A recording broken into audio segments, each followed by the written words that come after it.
Hello, everyone. Thank you for coming to my talk. I'm going to be discussing some techniques that we have been using at my company for the past couple of years for how we do local microservice development alongside of using EKS. I will admit I have been like neck deep in this stuff for a few years now. So some of these concepts, like, it's hard for me to necessarily understand what I need to explain more of. So I have put in a few breaks throughout this and timed it out so that we should have a few minutes for questions. So if there's anything throughout this that like you would like me to expand upon, please hold on to it and then feel free to ask any questions during the question breaks. So quick about me. I've been getting paid to write software for like 10 years now, which is cool. 8 of them have been almost exclusively focused on DevOps. Right now, I'm a staff engineer at a company called The Network. It's based out of LA, live streaming shopping. People use their phone to broadcast themselves selling shoes, Pokemon cards, other cool things. I've mostly been doing AWS and Kubernetes focused stuff for the past 6 years at this company and my previous one, Review Trackers. And if you'd like to reach out to me, d@vidkirk.com, it's my name, or David Kirk Jr. on LinkedIn. If you go for David Kirk, that's my dad. Feel free to add him, but he doesn't really know anything about Kubernetes. So, yeah. So just briefly what we're going to be talking about here, I'm going to start off by describing the problem context, which is basically how do we develop against EKS? Or more generally, if we have one thing that we're trying to develop and we have like dozens of other things that are running somewhere else, how do we easily develop just that thing and then run everything else in an easy and straightforward way? I'm going to go over some attempted previous solutions that I've done around this, a potential solution, and then cover the meat of this, which I refer to as hybrid EKS development. It's what we're using right now at the network. Case study, some detail, a little bit of code, including a bug I found while preparing for this. That's awesome. For how we do this at the network, and then some suggested quick theoretical wins if you want to try to do this at your company. So generally speaking, what's the problem that we're talking about here? Developing against EKS, right? Like most of the time you're writing code, most of the time a developer is writing code, you're doing it locally on the physical machine that is attached to the keyboard that you're tapping. Almost every single tool is designed with this in mind. Your debuggers, your profilers, your IDEs, everything is designed for you to be developing locally. And beyond just everything being designed to be worked with locally, that's the mental framework that you're used to because that's the way you've always been developing software. But EKS isn't running locally. Your production is not running locally. It's running up in the cloud. So the place that you're used to developing is not the place where all of your code is running.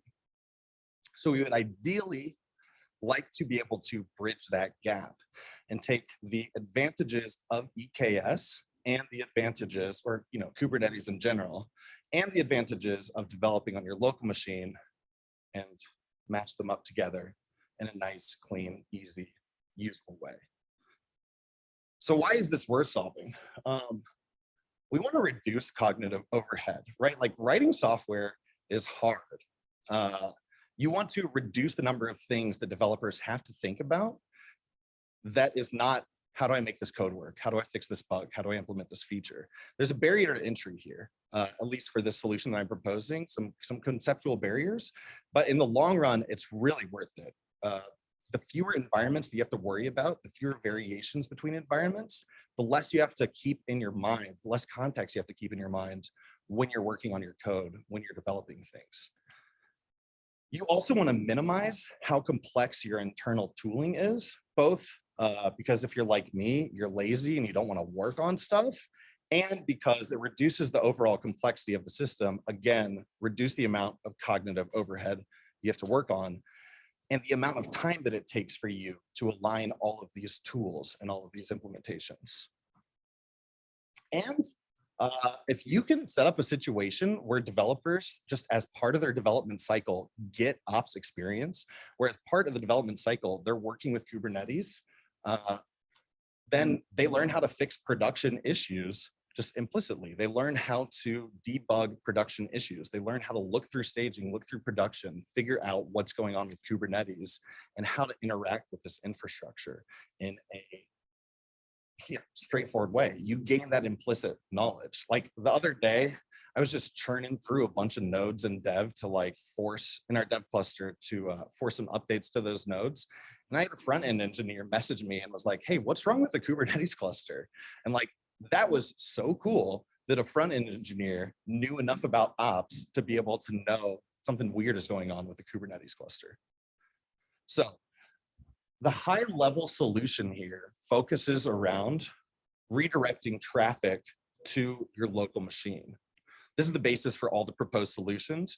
You run the thing that you're developing locally, you run everything else somewhere else, and then you grab traffic and send it to your local machine. You take that service that would be running up in the cloud, you replace it with a dummy service that's basically just like running Nginx or something, capture all that traffic and send it to your local machine.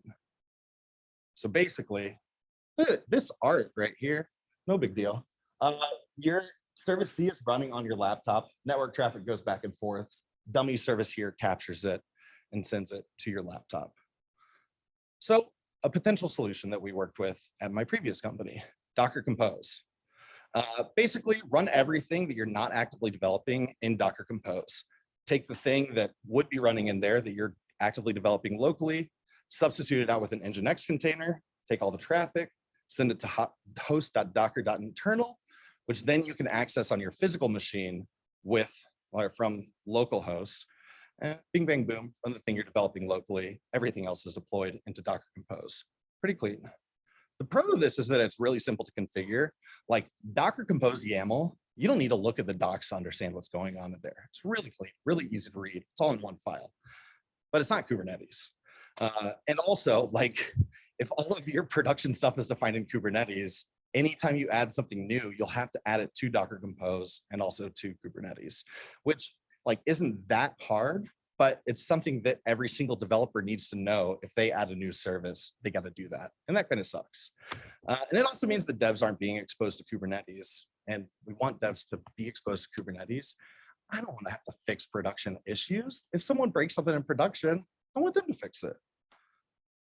Another potential solution, Minikube. So Minikube is basically really lightweight Kubernetes that you can run easily on your machine. Again, substitute the thing you're developing with an Nginx container, bit of a theme here. Redirect all the traffic to host.minikube.internal. That shows up on your local host, on your physical machine. Develop the thing locally. Pros that it's Kubernetes, but it's only single node Kubernetes. And you also aren't going to be using like Amazon specific things or whatever is specific to the cloud provider you're using. Like we use IRSA for authenticating with AWS, and you can't run that on Minikube on your physical machine. So it's not going to be exactly the same. The biggest con here is configuration complexity though. Like your charts and definitions will need to be set up so that they can support both Minikube and EKS. And then that just adds in so much complexity, adds places for things to go wrong. You'll deploy something to staging, hopefully not production, that'll be broken and it'll take time to fix. So Minikube, okay, but not ideal. Okay. Oh, right. This, I really like this picture. My coworker made this one day. I don't know, it's fun.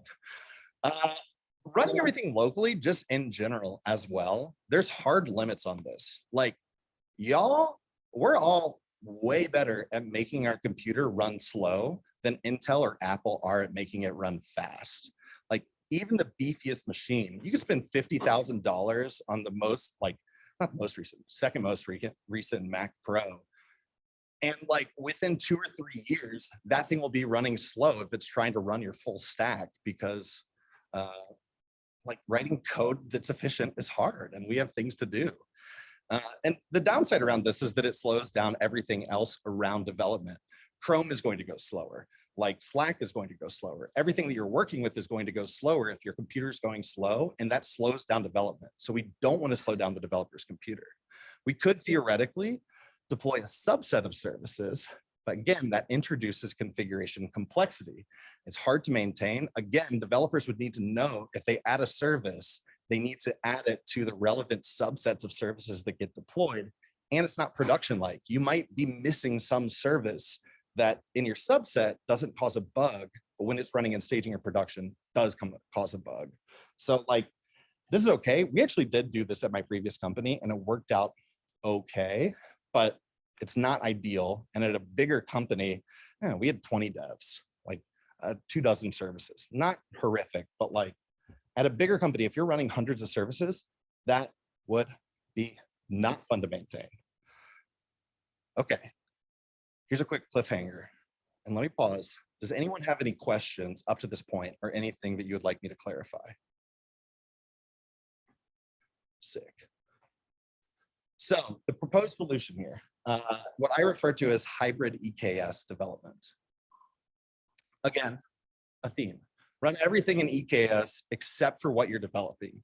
Substitute the thing that you're developing in EKS with an Nginx container. All the traffic that it gets forwarded to your physical machine's IP address, and then you run the thing that you're developing on your physical machine. We use a VPN to access the cluster. There are a few different options for this, but generally speaking, like a VPN is going to be the easiest thing. You throw a container into your cluster that grants the cluster access to the VPN. Your computer has access to the VPN, and bing, bang, boom, you can reach into the cluster with like some network configuration stuff.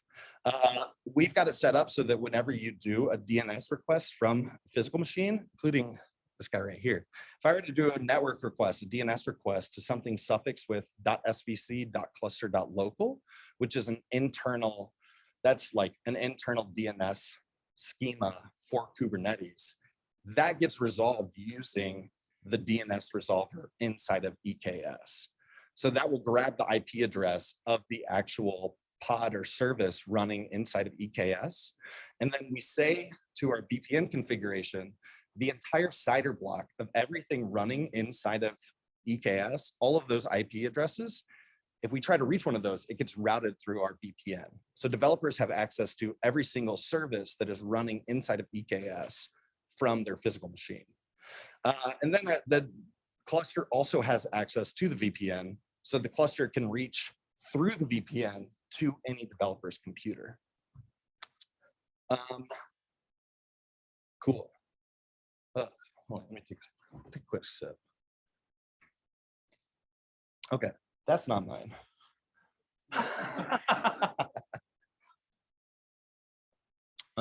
That's a good prank. If you're ever talking, leave your cup up here. Top tier prank. Okay, so I'll talk briefly about the exclusion and interception pattern. This is what we refer to refer to the different types of network traffic interaction you're going to be doing when using this hybrid EKS technique. These cover all the use cases that we've seen internally. We've not needed to add any other sort of functionality to enable this.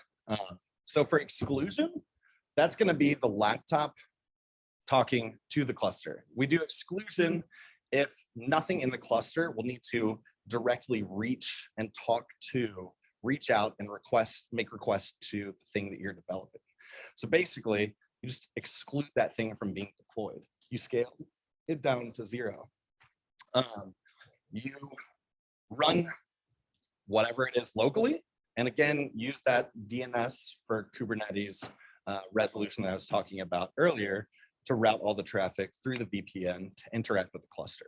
This is useful for things like Kafka consumers. If you're working on a cron job that's going to be running on there, if you're working on anything that is not going to be receiving requests explicitly, you would just exclude it from running in the cluster and just run it on your physical machine. Interception, that's the one that I think is super cool. This allows communication back and forth between the cluster and your laptop. Basically, you just take the pod that is running up in all of your deployed stuff. You still have the service that's pointing to the pod. You can still have ingresses that are pointing to the service. And you replace that pod, you replace the container in there.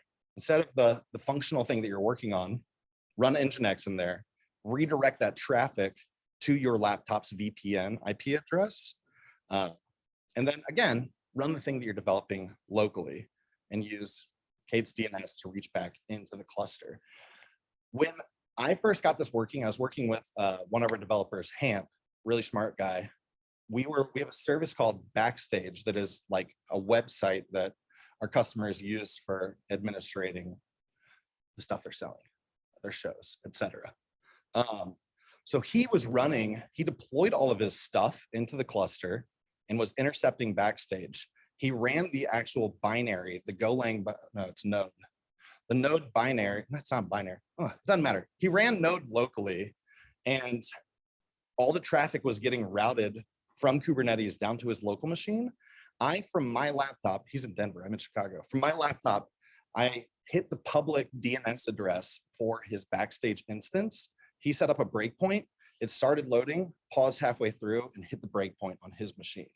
So everything except for Backstage was running in the cluster. It's able to access MySQL, able to access the APIs, everything.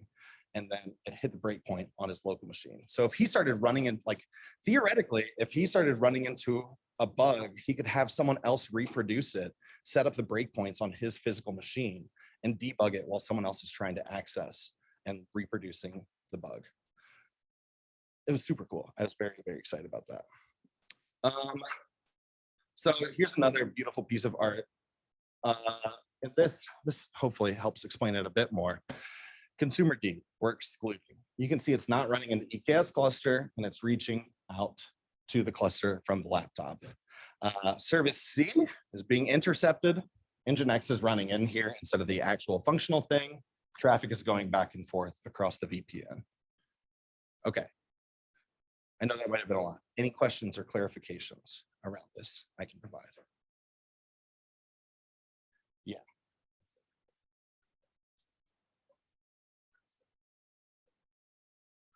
The developers deploy everything into, and this is a spoiler, I have a slide in a sec, but the developers deploy everything into a namespace that is specific to them. So they deploy our entire stack into a namespace that is specific to them. And then the individual thing that they're developing runs on their local machine and all the traffic flows through there. Yeah. Yeah.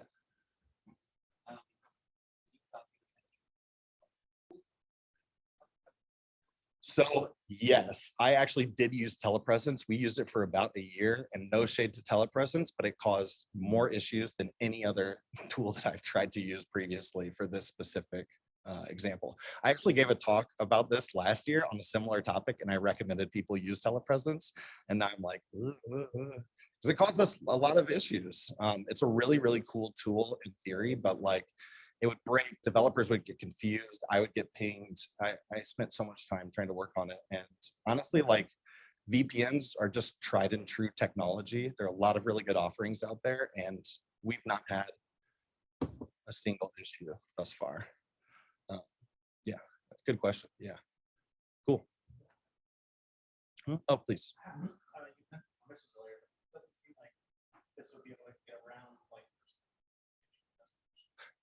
That is a limitation I hadn't considered. Although I guess actually you can just do AWS authentication on your local machine.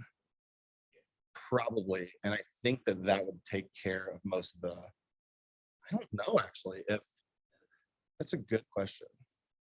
So we've not run into it thus far. But yeah, that's a really good question. Definitely something to consider. Yeah, so I guess if you're doing really, hey, anyway, yeah, good question. Cool. Anything else? Got 10 minutes left. Okay, so let's go over a little bit about how we use this at the network. So like I said, we have personalized environments. These are ephemeral environments. I mean, it takes like 3 minutes to deploy one of these. You run into issues, just delete it, turn it back on again. Can you tell I did an internship in IT? Turn it off and on, it's easy. We've got one repo that defines everything that gets deployed. To deploy things, developers run make build dev. That builds everything. Then they run make deploy dev. That takes everything and deploys it into a namespace. We create the namespace based upon their GitHub email address, I guess Git email address.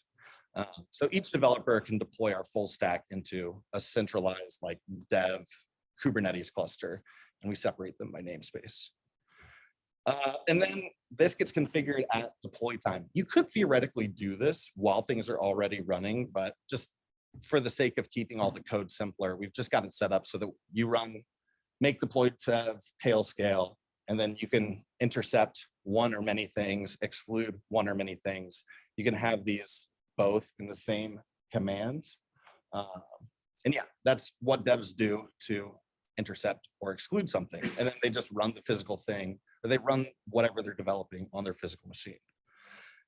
Thus far, our devs have been really big fans of this.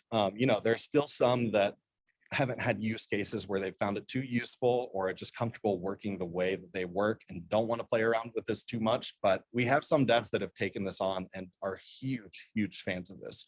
There were some growing pains. Telepresence was one of them, unfortunately.